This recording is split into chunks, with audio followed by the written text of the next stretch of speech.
সম্মানের জায়গায় বসাইছো রে মালিক, গুনাহের কারণে তুমি ফালাইয়া দিও না। ও কলিজার যুবক, পায়ে হাত রাইখা বলি, কলিজা দিয়া মোহাব্বত করি রে বাবা। আমি এখানে একটা যুবকেরও হুজুর বানাবার জন্য আসি নাই, ভয় নাই। আমি তোমাকে একবারও বলবো না তুমি স্কুল ছাইরা কলেজ বাদ দিয়া মাদ্রাসায় যাও, দাড়ি লম্বা করে তসবিহ হাতে নাও, পাগড়ি লাগাও, একবারও বলবো না। বরং আমি তোমার পক্ষে কিছু কলিজা দিয়া দোয়া কইরা যাব। আমি শুরুতেও বলছি, আবারও বলি, আমার দোয়া কবুলের খোদার কসম গ্যারান্টি নেই, তবে এই মাঠে বহু আল্লাহর বান্দা আছে আমিন খালি ফেরত যাবে না। আর এটা রসুলের কথা, একজন আর আমিন যদি মজলিসে কবুল হয় সবারটাই কবুল হয়ে যাবে। ও আমার কলিজার যুবক, ভালো করে স্মরণ রাখিস, আমার আল্লাহ কত দয়ার মালিক। ও আল্লাহর গোলাম, ওই আল্লাহর বান্দি জীবন ভর গুনাহ করিয়া ওড়না মাথায় নিয়ে চলে। ও যুবক, মুজার সাথে ওড়নার একটা মাথা গিরে লাগায় পানি উঠাইছে, মুজার মধ্যে পানি লইয়া দৌড়াইয়া কুকুরের পান করাইয়া দিছে। নবীজি সাহাবাদের সামনে এই ঘটনা বয়ান করতেছেন।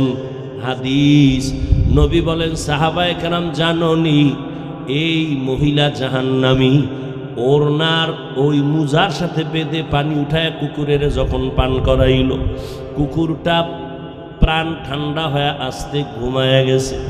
আল্লাহর নবী কয়, ওই মহিলা পানি পান করানো মাত্র কেমন যেন একটা গায়েবী আওয়াজ আসতেছে, কে যেন অদৃশ্য থেকে বলতেছে, ও আল্লাহর বান্দি, জীবনে যত গুনাহ করেছো, আজকে যে কুকুরের পান করাইয়া আরামে ঘুম পাড়াইছো, শান্তির ঘুম কুকুর ঘুমায়, এই একটা খেদমতের বরকতে আল্লাহ তোমার জীবনের সব গুনাহ মাফ করে দিয়েছে। আমল আমার মাওলার কাছে নিয়ে দাঁড়াইও, আমল আমার আল্লাহর কাছে আমল নিয়ে দাঁড়াও রে যুবক। আজকে আমিও তো তোমার মতো একটা যুবক সন্তান, প্যান্ট শার্ট টাই লাগায় যদি দাড়ি কেটে রাস্তায় ঘুরতাম, কেউ আমারে বাধা দিত না রে বাবা। এই টুপির কারণে মাথা গরম, দাড়ির কারণে যৌবনের ভাব চলে যায়, জামার কারণে শরীর গরম, সব বুঝি, তারপরও কেন ফালাই না। কত মানুষ কত বাজে কথা বলে গালি দেয়, জানি শুনি, তারপরও কেন এই রাস্তা ছাড়ি না, নামাজ ছাড়ি না। ও যুবক, তোমার মতো যুবক তাকায় দেখো, জীবনে মাদ্রাসায় পড়ে নাই, স্কুলে পড়ে, জেনারেল লাইনে তাইকা নামাজ ছাড়ে না, সত্য কথা স্বীকার করো, আছে না নাই? তোমার বিবেকের জিজ্ঞাসা করো, তুমি কেন পারো না? তোমার মতো যুবক রাস্তায় গাড়ি চালায়, ড্রাইভার, আজান হয়ে গেছে, নামাজে হাজির, বলো তুমি কেন পারো না রে বাবা? তোমার মতো যুবক ময়দানে কৃষি কাজ করে, নামাজ ছাড়ে না, গামছা বিছাইয়া নামাজ পড়া ফেলাইছে, তুমি কেন পারো না? নদীর মধ্যে মাছ ধরে তোমার আমার মতো কত বান্দা জীবনে মাদ্রাসায় পড়ে নাই, কিন্তু নামাজ ছাড়ে না। তোমার মতো যুবক আছে কিছু, মনে চায় আমার রুমাল দিয়া ওর পাও মোছায় দেই, কারণ এত ভালো যে সালাম ছাড়া কথা বলে না, এত নম্র, এত ভদ্র, এত শালীন, মনে হয় কলিজা দিয়া দোয়া করি, এই যুবক দিয়েই তো এই জমিনটা আলোকিত হবে। ও পর্দার আড়ালের আম্মা জানেরা, আপনাদের সন্তানদেরকে ভালো বানানো আপনাদের অবদান ছাড়া হবে না। আপনাদের আল্লাহ এত মর্যাদা দান করেছেন, আপনার সন্তানকে ডাক্তার বানাবেন, আলহামদুলিল্লাহ বলে দোয়া করে গেলাম। আপনার সন্তানকে ইঞ্জিনিয়ার বানাবেন, আলহামদুলিল্লাহ বলে দোয়া করলাম। আপনার সন্তানটাকে প্রফেসর বানাবেন, আলহামদুলিল্লাহ বলে দোয়া করলাম। কিন্তু দাবি একটা, বেয়াদব বানাবেন না। আপনার সন্তানের ব্যবহারে কোনোদিন কোনোদিন যেন মা বাবা কষ্ট না পায়, আপনার সন্তানের ব্যবহারে কখনো যেন আলেম ওলামারা কষ্ট না পায়, আপনার ব্যবহারে যেন কোনোদিন মুরব্বী ওস্তাদরা কষ্ট না পায়। ও আম্মা জান, আপনার দোয়া আর অবদান ছাড়া সন্তান ভালো বানানোর কোনো সুযোগ নাই। ও আমার কলিজার যুবক, আল্লাহর মোহাব্বত নিয়ে কথাগুলো বলি, হৃদয় থেকে বলি, কলিজা দিয়ে বলি রে বাবা, এখনো সময় আছে, তওবা করে নাও। আল্লাহর গোলাম রসুলের কলিজার এক সাহাবী, অল্প বয়সের কিশোর, শিশুর পরে কথা কয় না, এরপরে যুবক, কিশোর সাহাবী সালাবা তার নাম। কিশোর সাহাবী এখনো যুবক বয়সে উপনীত হয় নাই, আল্লাহর বান্দা নবীর বড় আদরের। ওই কিশোর সাহাবী সালাবা নবীর এত আদরের, একদিন রাস্তা দিয়ে হাঁটতেছি, খেয়াল করেননি বাবা, বলবো না মোনাজাত দিব? আল্লাহ সবাই রে কবুল করে।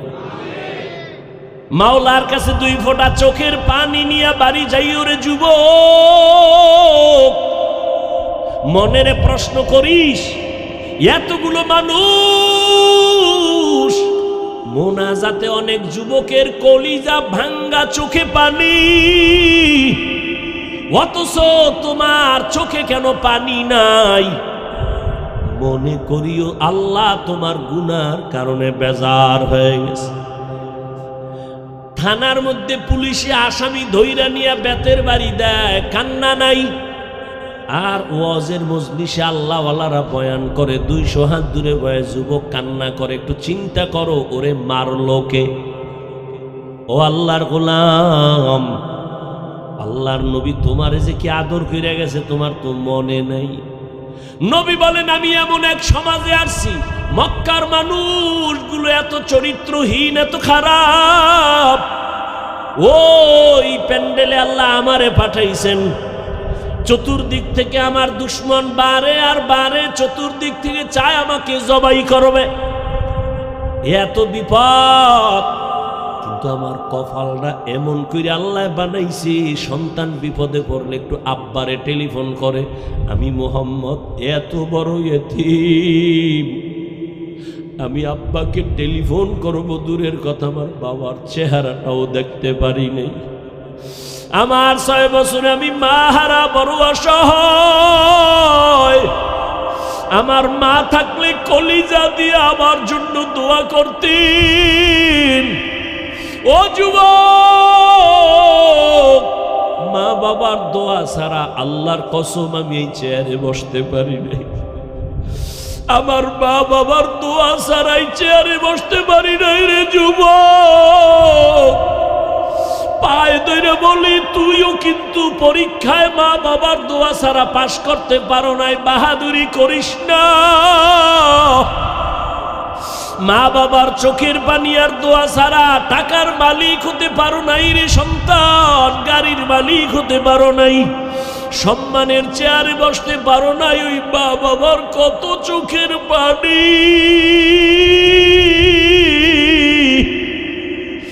ওই মা বাবার জীবনটা বিসর্জন দিয়ে তোমারে আমারে মানুষ বানাইছেন।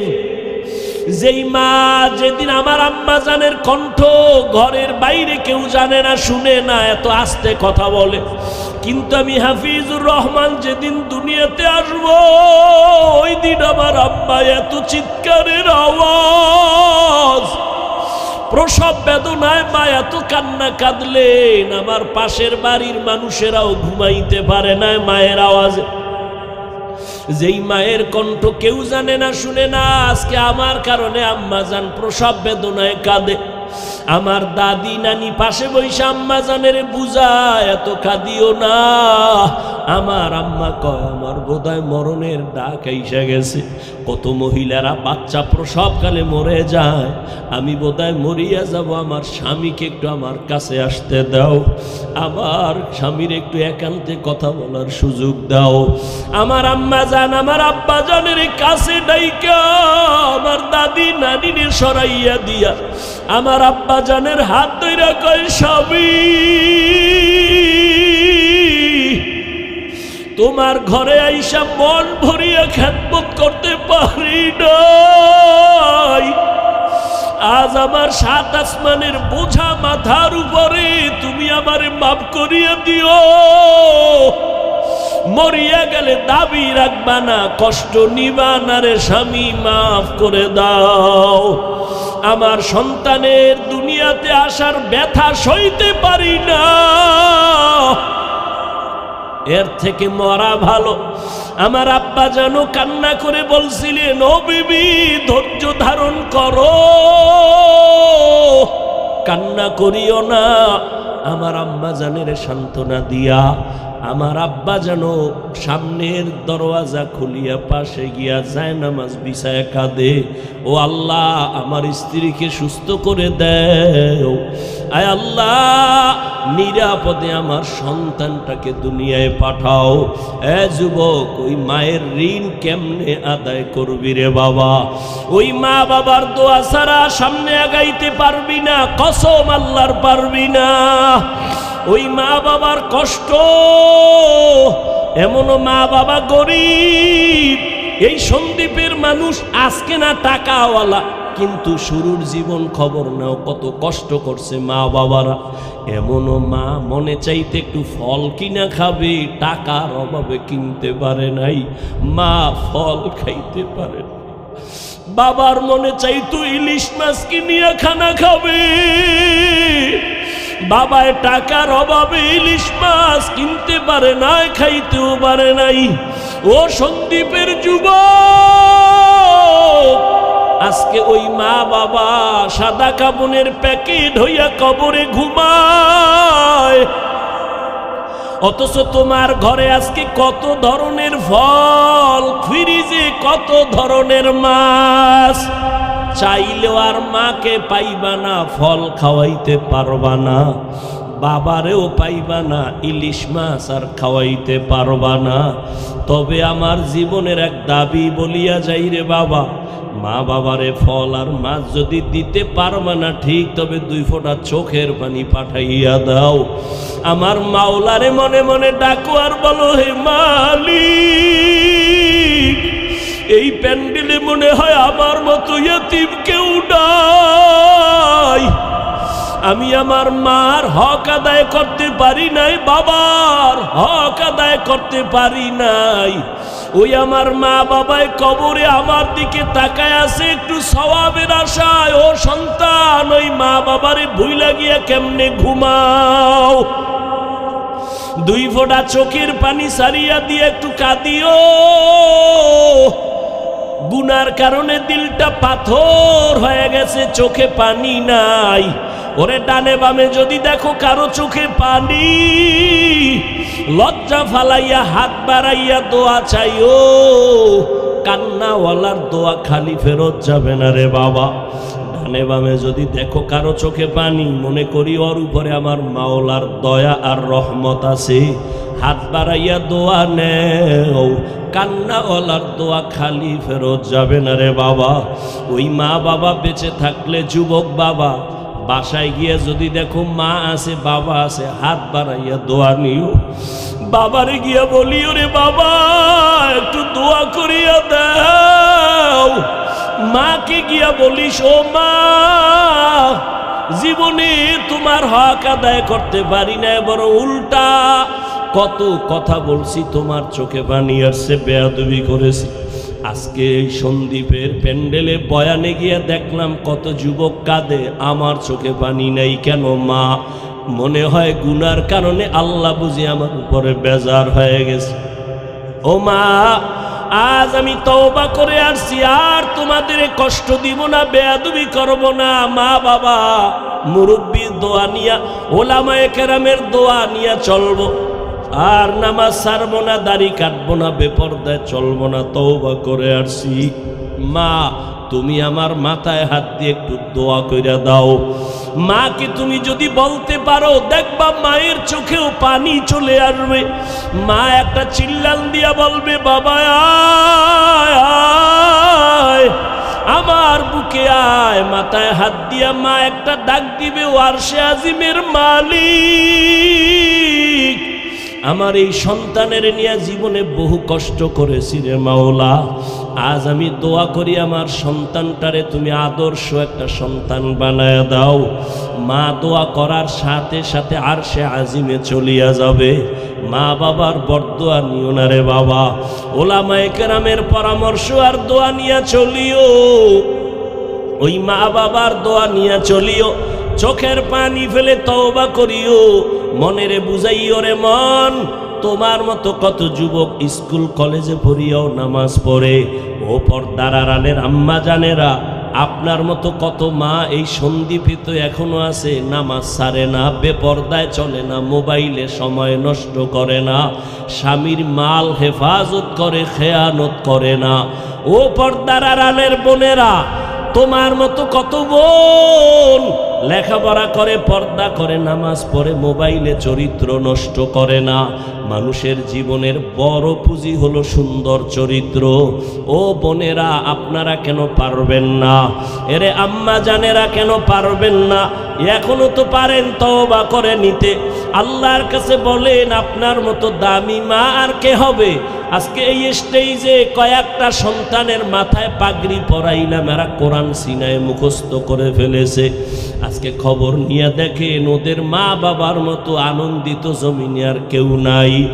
ওই মা বাবা আজকে হাফেজে কোরআনের মা বাবা হয়ে গেছে।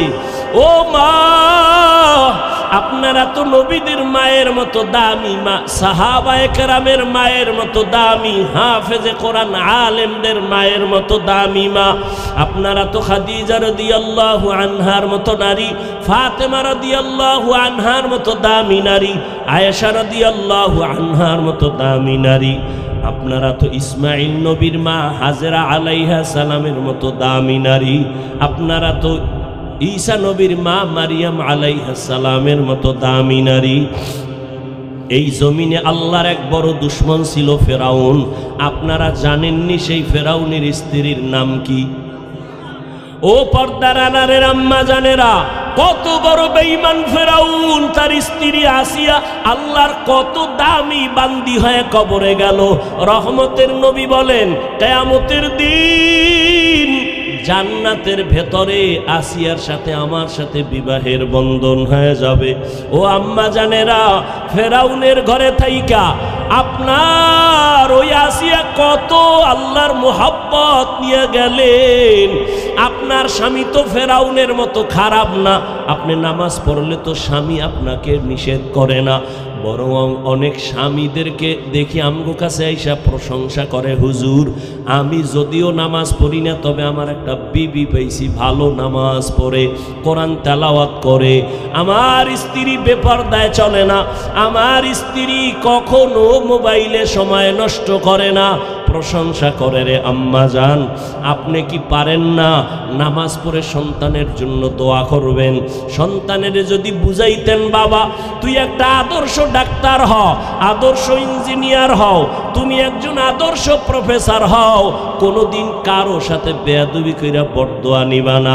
আপনি যদি সন্তানটাকে বুঝাইতেন, আপনার সন্তান আপনার কথাটা অন্তরে লালন করত, কোনোদিন আপনার কথা ফালাইয়া বেয়াদবি করত না। আপনার সন্তানটারে যদি নামাজের কথা বলতেন, আপনার সন্তান নামাজের দিকে আগায় যাইত। ও বৃদ্ধ বাবাজি, আপনার মতো কত বাবা মসজিদে গিয়া নামাজ পড়ে, আপনি কেন পারেন না? আল্লাহর কাছে তওবা করেন। ও মা বোনেরা, এখনো সময় আছে, তওবা করেন। মনে মনে আমার আল্লাহকে বলেন, হে মালিক, জীবনে আর কোনো দিন বেপরদায় চলবো না, গুনাহ করব না, নামাজ ছাড়ব না, স্বামীর মাল নষ্ট করব না, হেফাজত করব। ও যুবক বাবা, এখনো সময় আছে, তওবা করে নাও। আমি বয়ানের শুরুতেই বলেছিলাম, জানি না কার কপাল খারাপ আর ভালো। 13 বছর নবীর বয়ান শুনিয়া আবু জাহালের কপালে কালেমা জুটে নাই, আর নবীরে জবাই করতে গিয়া ওমরের মতো বান্দা কালেমাওয়ালা হয়ে গেছে। এই ময়দানে জানি না কে আবু জাহালের মতো তওবা না করিয়া বাহিরে গিয়া আবার বিরোধিতা করে গুনার পাল্লা ভারী করবে। আবার একদল ওমরের মতো গোলাম গুনার কথা স্মরণ করে কাঁদবে আর বলবে, আল্লাহ এই বেহেশতের প্যান্ডেল থেকে আর গুনাহ নিয়ে বাসায় যাব না। জীবনে কত নামাজ ছাড়লাম, কতবার দাড়ি কাটলাম, বেপরদায় চললাম, আজকে তওবা করলাম, মরিয়া গেল আর নামাজ ছাড়বো না, দাড়ি কাটবো না, বেপরদায় চলবো না, মা বাবার সাথে বেয়াদবি করব না, ওলামায়ে কেরামের বিরোধিতা করে গুনাহগার হব না, নবীজির তরিকা মেনে চলবো, নামাজ পড়ব। জানি না কার অন্তর তৈরি হয়ে যাবে, তবে যার অন্তর তৈরি আছে, মুনাফিকি অন্তরে নাই, আল্লাহর মুহাব্বত নিয়ে তওবার নিয়ত আছে, যাদের অন্তর তৈরি, মরিয়া গেল আর নামাজ ছাড়বা না, দাড়ি কাটবা না, বেপরদায় চলবা না, আল্লাহর মুহাব্বত নিয়ে চলবা। হায়াতের মালিক আল্লাহ, রিজিকের মালিক আল্লাহ, সম্মানের মালিক আল্লাহ। ওই আল্লাহর মুহাব্বত নিয়ে উত্তম আমল করবা, পরামর্শ নিয়ে নবীর তরিকা মেনে চলবা। তওবা করার মতো যদি কারো অন্তর তৈরি হয়, খাঁটি অন্তরে যাদের নিয়ত আছে, তওবা করার দুটো হাত আল্লাহকে দেখায়া দাও। আয় আল্লাহ, আমার কলিজার এখানে বান্দা, আপনার প্রিয় বান্দা, আমার যুবক ওলামায়ে কেরাম, মুরব্বী যারা হাত তুলেছেন, সবার হাত কবুল করে নেন, তওবা কবুল করে নেন, তওবার উপরে মজবুত হইয়া চলার মতো তৌফিক দান করেন, আমিন। তাদের হেদায়েত দান করেন। আপনারা রাগ করেন? রাগ করলে আর কি হইব? এই এলাকায় আর আনবেন নাই তো। ওই একজনে কয়, হাফিজুর রহমান হাতে পায়ে ধইরা এরপরে দাওয়াত নিতেছে সন্দীপে। আমি বলে পাও ধইরা দাওয়াত নি। তো আমি আবার সিবোর্ডের ওপার বই একজনের কইলাম, যদি দিনের খেদমত পাও ধইরা যাইয়াও দিতে পারি, সমস্যা কি? কি আমি তো দিনের জন্য পাও ধরছি, যদি মাইনাও নেই। কত বড় কুলাঙ্গার চিন্তা করো। এরা সবাই, ভালো করে মনে রাখবেন, এরা সবাই যারা উলামায়ে কেরামকে নিয়ে মানুষের সামনে প্রপাগান্ডা ছড়ায়, এরা প্রত্যেকটা সন্তান মা বাবার অভিশপ্ত সন্তান। একটা সন্তানও মা বাবার আদরের নয়, সবগুলো সন্তান মা বাবার অভিশপ্ত সন্তান। ভালো মায়ের সন্তান, আদরের সন্তান কোনোদিন আলেমের বিরুদ্ধে বলা, এ নিয়ে পড়ে থাকার আর সময়ই পাবেন। অভিশপ্ত সন্তানগুলো এই কাজগুলো করে। এই কাজ না, এটা আকাম।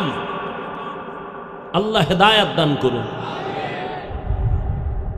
আজ আমি আসলাম, আবার আপনাদের সন্দীপে আসবেন আধ্যাত্মিক জগতের রাহবার, যাদের বয়ানে শরীর নয় আত্মা পরিশুদ্ধ হয়, আত্মা জিন্দা হয়, মানুষ বেনামাজির থেকে নামাজি হয়।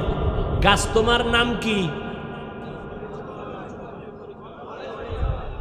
ফলে ওস্তাদ আপনি ভালো না খারাপ? কয় ছাত্রের দ্বারা পরিচয়। ঠিক নি? আব্বাজান আপনি ভালো না খারাপ? আমার সন্তান পরিচয়। পীর সাহেব আপনি ভালো না খারাপ? আমার গাঞ্জাখোর মুরিদ আমার পরিচয়। উজানি চরমনাই ভালো না খারাপ? কয় রিক্সার ড্রাইভার ফাগরি মাথায় দিছে, এটা আমার পরিচয়। চরমনাইয়ের পীর সাহেব হুজুর আসতেছেন কবে?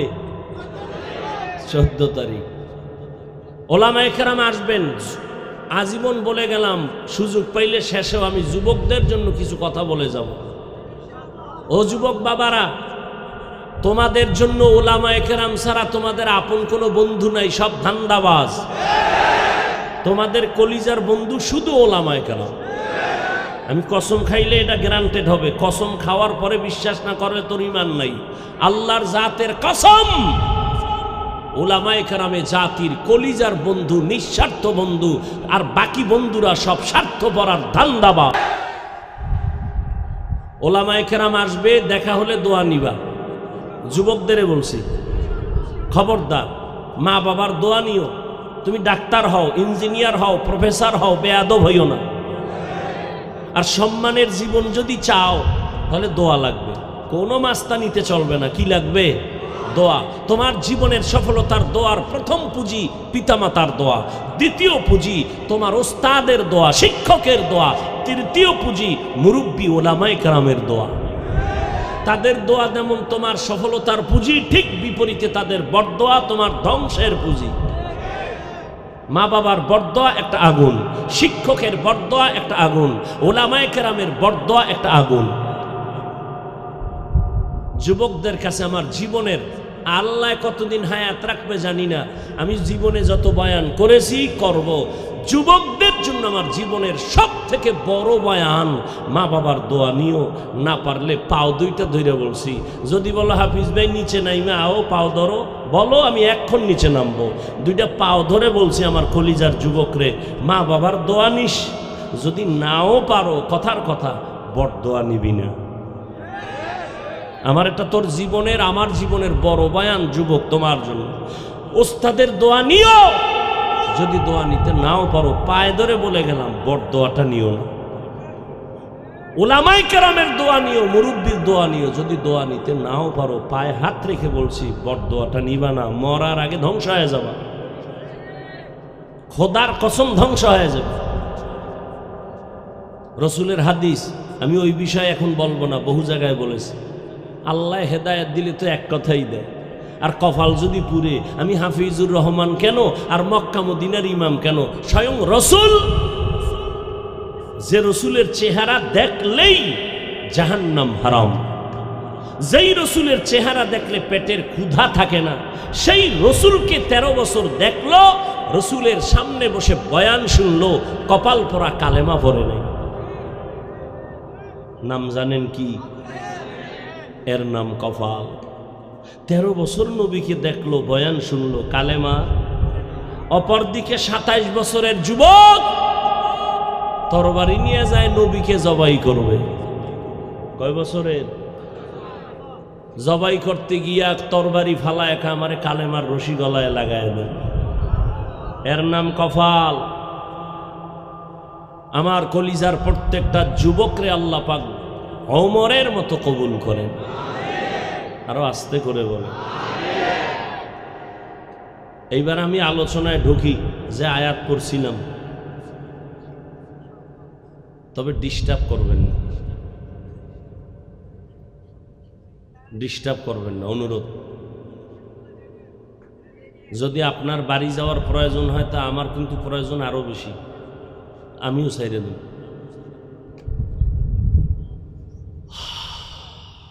ফামান কানা ইয়ারজু লিকা রাব্বিহি ফালইআমাল আমালান সালিহা ওয়ালা ইউশরিক বিইবাদাতি রাব্বিহি আহাদা। ইখলাস, রুহানিয়াত এবং সবরের সাথে সহি নিয়তে, সহি তরিকায়, সহি কিছু কথা কোরআন সুন্নাহর আলোকে আমাকে বলার মতো, আপনাদেরকে শুনবার মতো দয়াময় আল্লাহ তৌফিক দান করুন। আল্লাহ বলেন, হে রাসূল, উম্মতেরে বলে দেন, ও আল্লাহর গোলাম নবীর উম্মত, তোমরা যারা অন্তর থেকে তামান্না করো, আশা করো রবের সাথে মোলাকাত করবা, তোমাদের করণীয় কর্মসূচি দুইটা। ফালিয়ামাল আমালান সালিহা, 1 নম্বরে তুমি নেক আমল করো, তবে সতর্কবাণী, ওয়ালা ইউশরিক বিইবাদাতি রাব্বিহি আহাদা, রবের ইবাদতের মধ্যে তুমি কখনো কাউকে অংশীদার বানাইবা না, শিরিক করবা না। রহমতের নবী হাদিস বলেছেন, ক্বালান নবিয়্যু সাল্লাল্লাহু আলাইহি ওয়া আলিহি ওয়াসাল্লাম, আখলিস দীনাকা ইয়াকফিকাল আমালুল কলিল। পয়গম্বর বলেন, হে উম্মত, তোমাদের ঈমান ও আকীদা পরিশুদ্ধ করে নাও, অল্প আমল জান্নাতের জন্য যথেষ্ট হয়ে যাবে। তরজমা শেষ। আয়াত আর হাদিসের টোটাল তরজমার মূল থিম, মূল পয়েন্ট আমলের বয়ান। কিসের বয়ান? তবে এই বয়ানটা কার জন্য? যে রবের সাথে মোলাকাত চায় তার জন্য।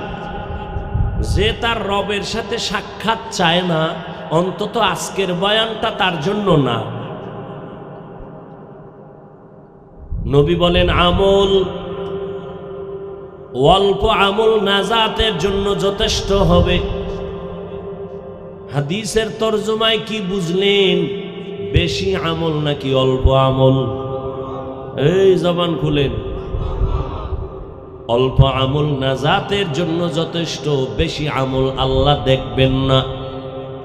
অল্প আমল নাজাতের জরিয়া হবে, তবে কোন আমল? যে আমলটার মধ্যে ইখলাস পাওয়া যাবে।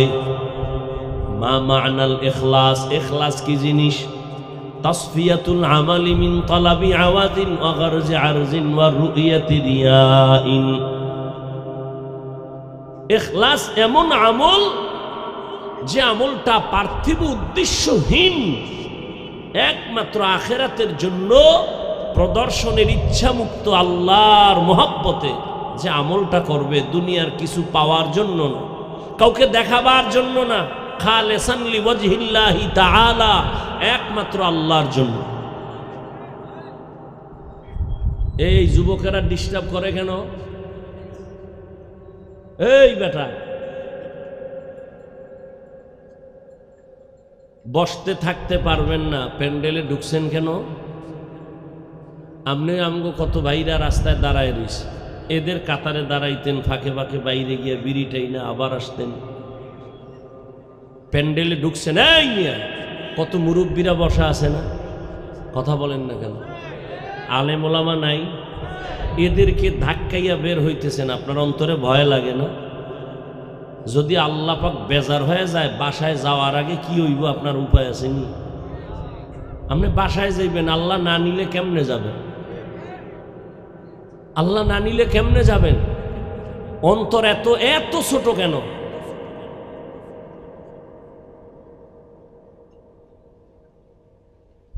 ওই যে বলছি, এখানে আসতে কপাল লাগে, বসতে কপাল লাগে, দোয়া কইরা যাইতেও কপাল লাগে, বললে তো দিছি শুরুতে।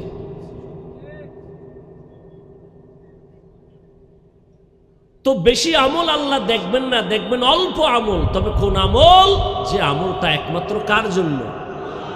ওয়ামা উমিরু ইল্লা লিয়া'বুদুল্লাহা মুখলিসিনা লাহুদ্দীন।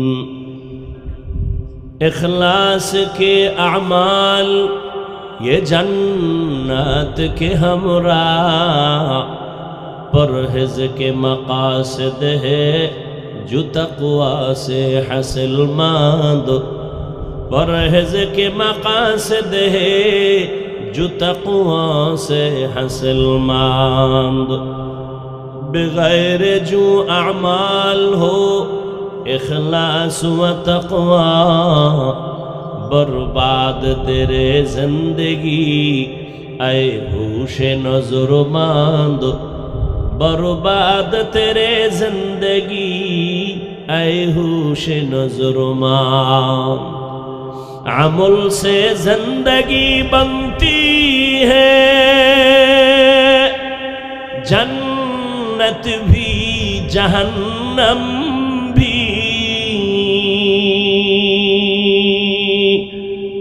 अमल से जिंदगी बनती है, जन्नत भी जहन्नम भी। ये खाक अपनी फितरत में न नूरी है न नारी। ये खाक अपने फितरत में न नूरी है न नारी। আমল করার জন্য আল্লাহ উদ্বুদ্ধ করেছেন, তবে বেশি আমল লাগবে না। কিন্তু একদল আল্লাহর বান্দারা কয় আমলই লাগে না, এমনি তো নাচনেওয়ালা বুড়ি, আরো যদি পায় ঢোলের বাড়ি। উম্মত তো এমনি আমল করতে চায় না, আবার এর মধ্যে একজন টুপিওয়ালা বলে বেশি আমল লাগেই না। অথচ আল্লাহ পাক বলেন আমি মানুষ বানাবার একমাত্র কারণ আমলের পরীক্ষা নিব। আল্লাযী খালাকাল মাউতা ওয়াল হায়াতা লিয়াবলুয়াকুম আইয়ুকুম আহসানু আমালা ওয়া হুয়াল আজিজুল গফুর।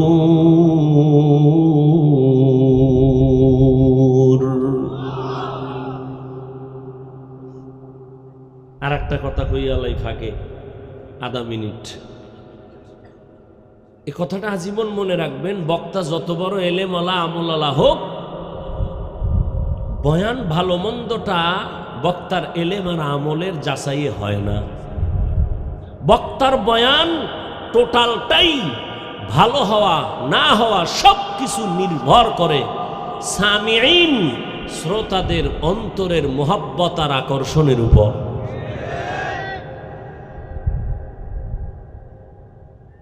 আপনাদের অন্তরের কি হালাত, ওই অনুযায়ী আল্লাহ কথা বের করবেন। আমরা তো আর মুখস্থ নির্ধারণ করে ঢাকার থেকে বের হই না যে আজকে এই কথা বলব। আউযুবিল্লাহ পড়ছি, বিসমিল্লাহ ঢুইকা ভাবছি কোন আয়াতটা পড়ব, সামনে যে আয়াত চলে আসছে জেহেনে ওটাই পড়ে ফেলছি। এখন এই আয়াত দিয়ে কি বয়ান হবে আল্লাহ ভালো জানেন। তবে নির্ভর আপনাদের অন্তরের মোহাব্বত, দোয়া আর আকর্ষণের উপর। অনেক জায়গায় বয়ানে বসলে খুঁজি বয়ান কই, আর অনেক জায়গায় বয়ানে বৈশা ঘড়ির টাইমের দিকে তাকায় দেখি 1.25 ঘন্টা চলে গেছে, টেরই হইনি। সব আল্লাহর কুদরত। আপনাদের তো এক রাতের কষ্ট, আর চিন্তা করেন পরের বাড়ি খায় হুজুরগার টেনশন। পৃথিবীতে ওলামায়ে কেরাম এই যে চিৎকার দিয়ে কথা বলেন, এর থেকে কষ্টের আর কোনো কাজ জমিনে নাই। এরপরে যদি কাজটা হয় না খাইয়া আর ঘুমা, টাইম মতো ঘুম নাই, খানা নাই। একটা মানুষ ঠিক মতো না ঘুমাইলে তার কথাবার্তার ব্যালেন্স থাকে না। যাই হোক, আপনাদের দোয়া ছাড়া বয়ান করা সম্ভব না। দোয়া বড় দামি একটা পুঁজির নাম, স্বতন্ত্র একটা ইবাদতের নাম দোয়া। আদ-দুআ হুয়াল ইবাদাহ। আল্লাহ কি বললেন? আল্লাযী খালাকাল মাউতা ওয়াল হায়াতা লিয়াবলুয়াকুম আইয়ুকুম আহসানু আমালা। আমি মানুষের হায়াত আর মরণের স্টেশন বানায় মানুষ পাঠাইছি একটা পরীক্ষা নিব আমলের। আহসানু আমালা, আমি দেখব কারা ভালো আমল করে। আকসারু আমালা বলেন নাই, কারণ আমি বেশি আমল দেখব না, ভালো আমল দেখতে চাই। আল্লাহর নবীও বলেন বেশি আমল না, অল্প আমল নিয়ে আল্লাহর আদালতে হাজির হও। অল্প আমলটাই নাজাতের জন্য যথেষ্ট হয়ে যাবে। আমি বয়ানের শুরুতেই বলছিলাম, জীবনে যদি একটা আমল নিয়ে আল্লাহর আদালতে দাঁড়াইতে পারেন, ও আল্লাহ জীবনে কোনো আমল করতে পারি নাই, একটা ছোট্ট আমল নিয়ে আসছি, মেসওয়াকের একটা আমল, দস্তারখানের একটা আমল। ও আল্লাহ আমি কিছুই পারি নাই, তবে আমার কলিজা দিয়া পুরাটাই আমি তোমার নায়েব। নবীদের মোহাব্বতের উলামা তাদের দিল খুইলা মোহাব্বত করেছি। আল্লাহর জাতের কসম, উলামায়ে কেরামের মোহাব্বত তোমাকে জান্নাতে নিয়ে যাবে। আতিনা ফি দারে দুনিয়া না হাসান, আতিনা ফি দারে উকবা না হাসান, ইয়া গিয়াসাল মুস্তাগীসিন ইহদিনা লিফতিখারা বিল উলুমে ওয়াল গিনা।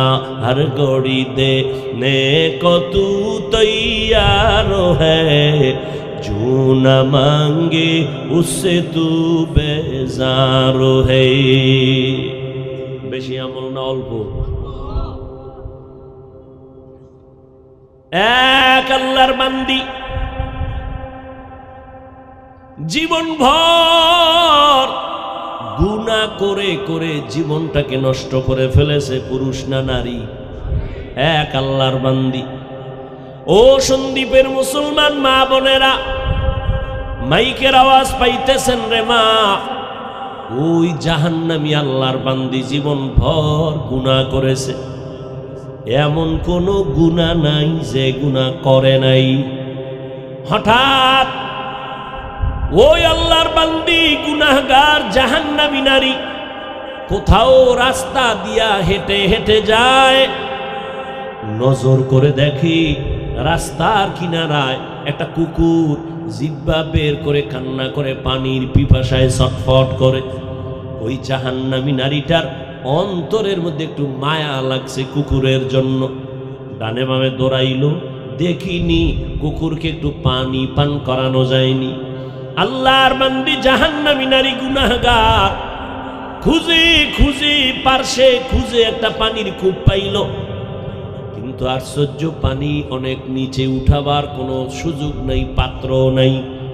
আল্লাহর বান্দি পেরেশান হয়ে গেল, কুকুরের এই খেদমতটা যদি করতে পারি তৃপ্তি পাইতাম, কিন্তু পানি কেমনি উঠাই, পানি অনেক নিচে, পাত্র নাই।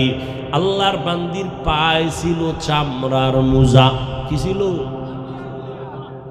চামড়ার মোজাটা খুলল, মোজা পানি উঠাবার জন্য যখন নিচে দিল, মোজার পরেও দেখে পানি আরো নিচে উঠাবে কেমনে, মোজায় পায় না। আল্লাহর বান্দির মাথায় পেঁচানো ছিল একটা বড় ওড়না। কি ছিল? জাহান্নামী নারী মাথার ভেতরে একটা বড় ওড়না লাগাইয়া চলে। আর আমার দেশে এত মাদ্রাসা, এত আলেম, এত মুসলমান, এত তাবলীগ, এত পীর মাশায়েখ, এত বয়ান, এত বয়ান, অথচ আমার দেশের কলিজার বোনেরা রাস্তা দিয়া চলে, ওড়না তো রাখেই না। শর্ট ওড়নাও যদি রাখে তাও মাথায় না, ফ্যাশন কইরা গলার মাফলা বানায় রাখে। কেমন দেশে জন্ম নিয়েছ রে মুমিন! মেয়ে যদি ওড়না না পরে, বাবা যদি চাপ দিয়া কয় পড়তেই হবে, দুনিয়ার আদালত বলে বাবা হয়ে সন্তানের ওড়নার জন্য প্রেসার দেওয়া যাবে না। আমরা এমন সোনার বাংলার সন্তান, বড় দুঃখ।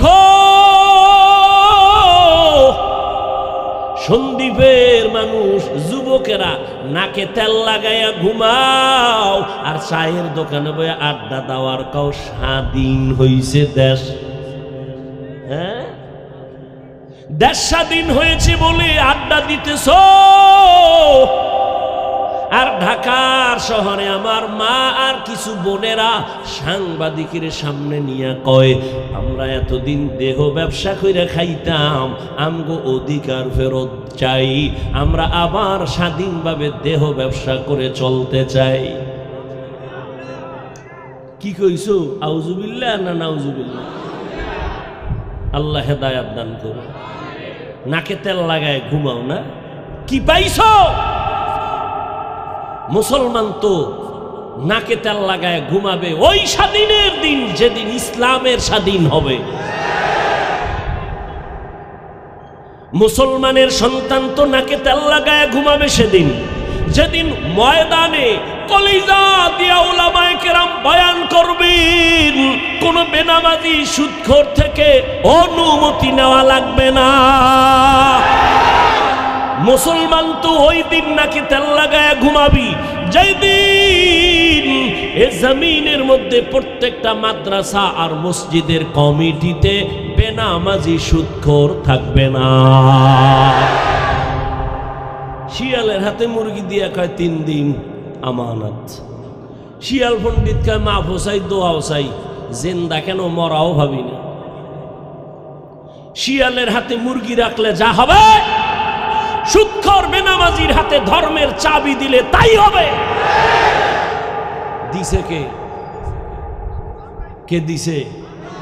হ্যাঁ, সাফাবাজি করো ইসলাম চাই, আর ভোটের আগের রাইতে টাকা খাইয়া কেবলা ঘুরাইয়া দেয়। হুজুর দিয়া কিছু হবে না। আমি বলি হুজুর সারা কিছু হবে না।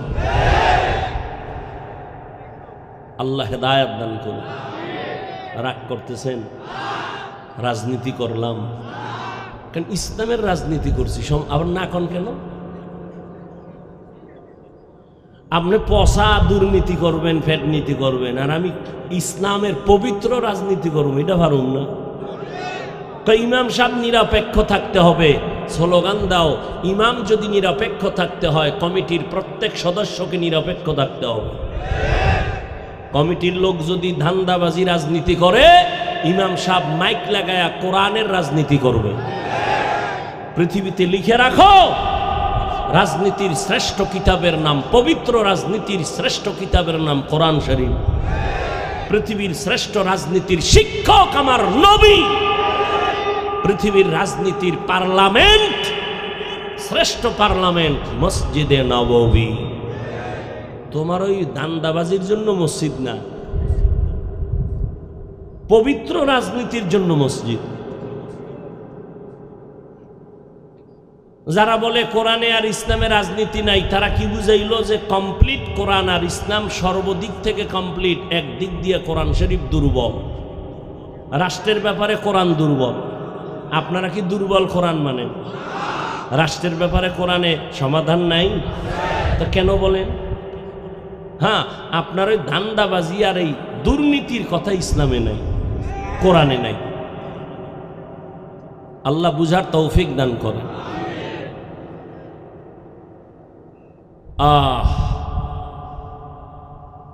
বেশি আমল না অল্প আমল লাগবে না লাগবে না?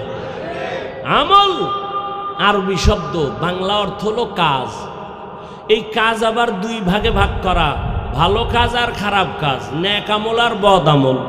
নেক আমল আর বদ আমল, ফরজ, ওয়াজিব, সুন্নাত, মুস্তাহাব, সুন্নতে মুআক্কাদা, জায়েদা, ফরজে আইন, আলাল কিফায়া, সবগুলো নেক আমল।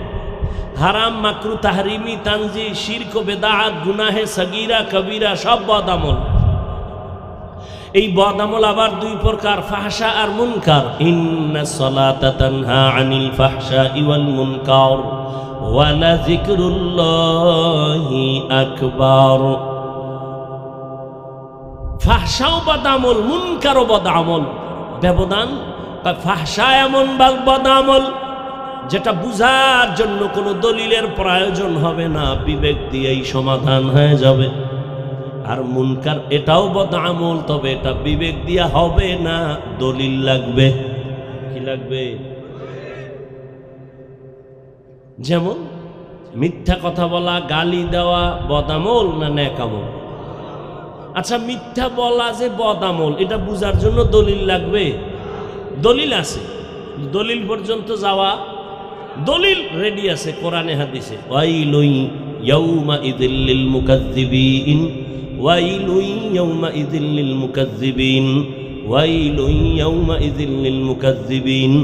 ওয়াইল নামক জাহান্নাম একটা মারাত্মক জাহান্নামের স্তরের নাম ওয়াইল।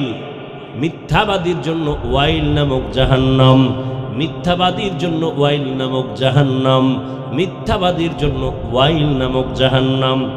দলিল আছে, দলিল পর্যন্ত যাওয়া লাগবে না। সবাই মিথ্যা অপছন্দ করে, সবাই, এমনকি বিধর্মীরা পর্যন্ত মিথ্যাকে সমর্থন করে না, অপছন্দ করে। এরে নবীর উম্মতের দল, এটা বদ আমল, তবে এটা ফাহশা। কিন্তু মুনকার যেটা দলিল দেওয়া ছাড়া সমাধান হবে না, যেমন সিজদা করা, এটা কি গুনাহ না সওয়াব? কথা বলেন না কেন? সওয়াব। আচ্ছা, এই সিজদা যদি কেউ মাজারে দেয়, বলেন না কেন? পীর সাহেবের কদমে দেয়, আচ্ছা বলেন তো, যারা দেয় এরা কি গুনাহ মনে করে দেয়? কি মনে করে দেয়? না আপনি গিয়া বলবেন এই বেটা শিরিক, বলবে চুপ। কিসের শিরিক? ধমক দেবে, কিসের শিরিক? দলিল দে। কি চাইব? না আমার মতো ভাঙ্গা মাওলানা কইব দলিল নিবি নে। ইবাদতের জন্য আল্লাহ ছাড়া আর কাউকে সেজদা দেওয়া জায়েজ নাই, হারাম। আচ্ছা তোর দলিল শেষ কাহা? কয় আমার ডানে। কি? আমরা যে পীরের কদমে সেজদা করি, মাজারে করি, এটা ইবাদাতান করি না, তাযীমান, সম্মানের জন্য করি, ইবাদতের জন্য করি না, সম্মানের সেজদা করি। এখন আপনি বলবেন যে তুই সম্মানের জন্য যে করো, দলিল। ও বলবে দলিল নিয়ে চেঁচামেচি করিস না, দলিল নে, কোরআন থেকে দলিল। ইয়া আদম, আল্লাহ আদমের বলছে উসজুদু, ফেরেশতাকে বলছেন আদমের সিজদা করো, উসজুদু লি আদম। সমস্ত ফেরেশতারা আল্লাহর সামনে আদমের সিজদা করছে সম্মানের। আরো দলিল, আর একটা দলিল নে কোরআন থেকে। ইন্নী রাআইতু আহাদা আশারা কাওকাবান ওয়াশ-শামসা ওয়াল কামার রাআইতুহুম লি সাজিদিন। ইউসুফ আলাইহিস সালাম কি তার মা বাবা ভাই গিয়া সবাই সিজদা করেছে মিশরে, সম্মানের সিজদা করেছে, অতএব আমরা সম্মানের সিজদা করি। দলিল দিছে, আমি তো কাইত হয়ে গেছি। এখন ওরে আবার দলিল না দিলে সমাধান হবে না। ভালো রুহানি পাওয়ার আলা তখন বলবে তুই যে আদম নবীর দলিল দিলি আর ইউসুফ নবীর দলিল দিলি, বল তুই কোন নবীর উম্মত, আদমের না ইউসুফের? কি বলবে? কি বলবে? বলবে আমি আদম নবীর উম্মত না ইউসুফ নবীর উম্মত না, আমি মুহাম্মদের উম্মত। বলা মাত্রই কলারটা ধইরা বলবি কানে ধর, মুহাম্মদের শরীয়তে সম্মান আর ইবাদত বুঝি না, কোন সেজদাই আল্লাহ ছাড়া কাউকে দেওয়া যাবে না। যদি দাও এটা শিরিক। শিরিক কারে কয়? আল্লাহ যা পাবে একচ্ছত্র পাবে, এটা আর একজনকে দেওয়ার নাম শিরিক। সেজদা কে পাবেন, এটা আর এক জায়গায় দেওয়ার নাম শিরিক।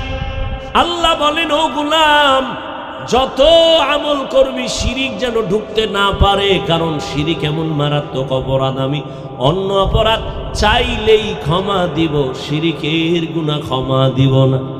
ইন্নাল্লাহা লা ইয়াগফিরু আন ইউশরাকা বিহি ওয়া ইয়াগফিরু মা দুনা যালিকা লিমান ইয়াশা ওয়া মান ইউশরিক বিল্লাহ ফাকাদ দাল্লা দালালান বাঈদা ওয়া মান ইউশরিক বিল্লাহ ফাকাদ ইফতারা ইসমান আযীমা ওয়া মান ইউশরিক বিল্লাহ ফাকাদ হারামাল্লাহু আলাইহিল জান্নাহ।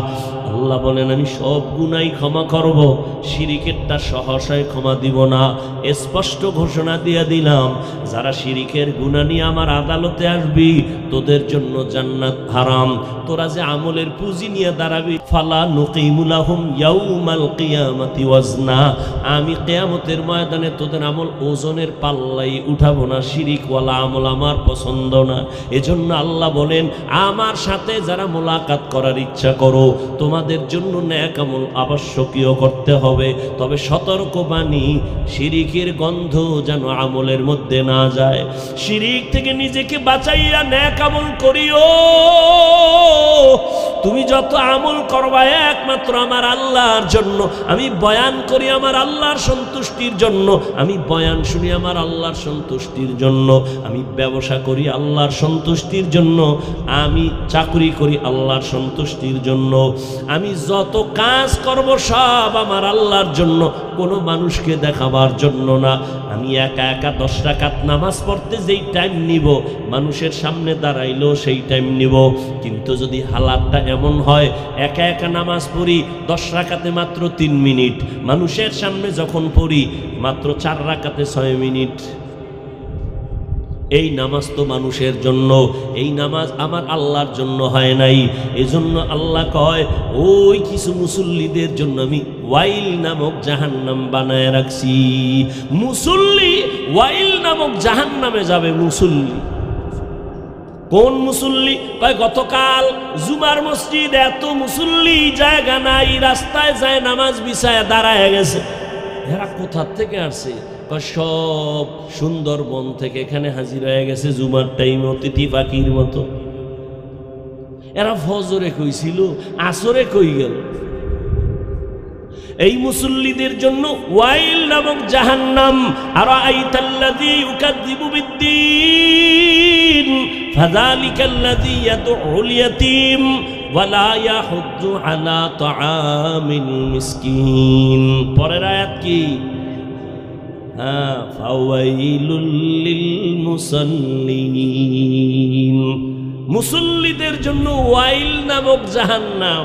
যারা ফজরেও নাই, আসরেও নাই, জুমার সময় বিদেশি যায় নামাজ নিয়ে হাজির আছে না নাই?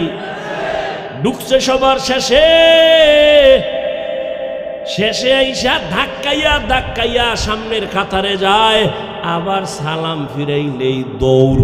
এমন জোরে দৌড় দিছে, বাসায় গিয়ে দেখে আর একজনের জুতা নিয়ে হাজির। ধরা খাইলে কয় টেস্ট করলাম, ডোন্ট মাইন্ড। এই মুসল্লি কি করলো? ফরজ 2 রাকাত পড়লো সওয়াব, আর ইমাম সাহেবের সালামের পরে আরো 4 রাকাত না পইরা কবিরা গুনাহ কান্দে নিয়ে বাড়ি যায়। কেন? 5 ওয়াক্ত যে পড়ে না, তার অভিশাপ।